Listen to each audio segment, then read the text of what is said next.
Darren, you have a great example as well. So you take the concept of unity. I use the football mouth guard example. What's your example of how our listeners might apply the concept of unity in their career? Absolutely, Gary. Before I jump into the example, I want to kind of expand on this concept of one of us, as explained by Dr. Cialdini. See, now let's say Dr. Paul one day is, alone by himself, and there are a couple of people trying to mug him, and the football team that he worked on happens to be nearby. You just imagine what's going to happen, right? They're going to do whatever it takes to make sure Dr. Paul is safe, right? That's the power of one of us. In other words, it's not like, well, there are 7 dentists and are you the best one? No, no, no. You are one of us. When you're one of us, it's you and then there's everybody else. You belong at a different level in the eyes of those people who are part of that tribe. So I think it's really, really key on like picking the right tribe and being part of it. Of course, don't do it if you don't really mean it. Like I know Dr. Paul and Dr. Tim doesn't do it just because it's good marketing. They do it because they really feel like they're part of that tradition, that team. And if I'm not mistaken, they have been doing this for more than a decade now, right? For a long, long time, pretty much going back to when you guys took over the practice. So I just want to kind of emphasize the power of this. So this is like one of those things. It's not easy to do, but if you can do it, it can do magic for you. It can have a like a exponential impact on your practice. So to come back to that same example of your one of us and unity, we just talked at the top of this, announcement, about the Reducing Insurance Dependence Academy, right? Gary and I started this as an idea, a little more than 2 years ago, and we have done 2 events, and now literally there are 1,200 members. And recently I had an event where we just literally brought our members back, and some of them have had more experience than others. And they were sharing so many ideas and insights about what they did as they started reducing insurance dependence. The thing I noticed is the people who are members of the Reducing Insurance tribe will do anything for other members. Get on a phone call and like spend an hour explaining what they did or what worked for them.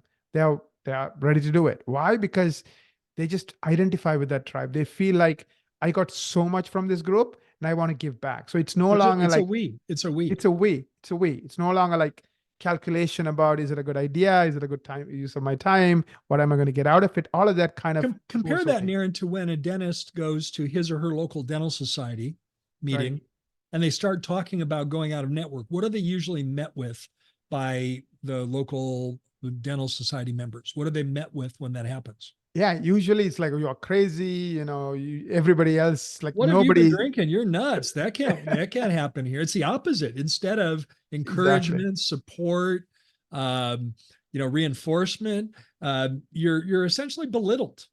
Exactly. Exactly. So I think if you do it right, this can be very powerful, not only for the members of the community, like I gave that example, but also for, you as the practice owner, as a practicing dentist. So of course, Gary's example is you as a practice owner who's trying to grow your practice. My example is you as a practice owner who's trying to develop yourself, develop your practice, develop your capabilities. But doesn't matter what your goal is, this idea of one of us being part of a tribe, the we, is very powerful, Gary.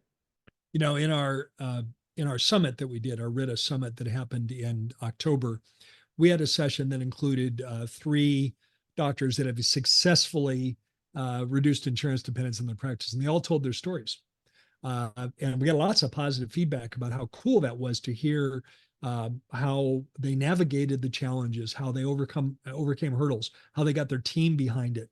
And the uniform response was of all 3 different parts of the country, very different practices, but they all had successfully resigned from PPO plans. The cool part about it was there were 2 commonalities among those three case studies. One was they lost way fewer patients than they thought. And secondly, the only regret they have is they didn't do it sooner. And it was so, I think, reassuring for people attending that summit to hear that, because they're in the other ear when they go to the local dental society meeting, they're hearing about all the reasons why it won't work. Because that's the common thinking. The common thing is, I've got no choice other than to sign up for these plans. But in fact, Exactly. we were able to show a very different result. And now we've got, encouragement, examples, and support of that, rather than, succumbing to the naysayers who said it can't be done. Right. Uh, Yeah. Great example, Naren. Well, Can I just add one more point, Gary? please. Yeah. So one attribute of how to pick the right opportunity to be part of it, right? Whether it's Reducing Insurance Dependence Academy or your local football club. Um, if the people in that group feel like they're the underdogs, like in the case of Rida, right? You go to your regular dental meeting, people think you're nuts, even thinking about it or talking about it or trying it. So that creates even more unity. It creates even more power. Same thing with the local football team, right? I mean, that's like I watched a Netflix series. By the way, I don't play football, it's a full disclosure, but I know in small towns, that's it, right? It's That's the Friday Night religion. Lights. It's Friday Night Lights. Friday Night Lights, right? It's like that's the religion. That's kind of so part of who you are. Of course, you are the underdog because you're trying to beat the other teams, and you'll do Well, anything. and it's a big, it's a big, the league is big, and you progress through the playoffs, and it's a big deal. And Yes. any team fights odds to do well, in the postseason. Right. So in a way, every team at some point is an underdog in that regard, and yet that community believes so much in the cause that Right. it becomes extremely supportive. Great point. Great point. Well, as we wrap up today, guys, go back and listen to all 7 of those episodes about how to apply the fundamental principles of influence in your practice. As we wrap up today, this is going to be published right after the first of the year. It's a little bit belated by the time you hear this, but Happy New Year to all of our listeners. And it's our fondest wish that 2024 become your best year yet. And we love your listenership. We appreciate your listenership. And we do have a request. If you know of dentists that could benefit from the message that we share in the Less Insurance Dependence podcast, please tell them about it.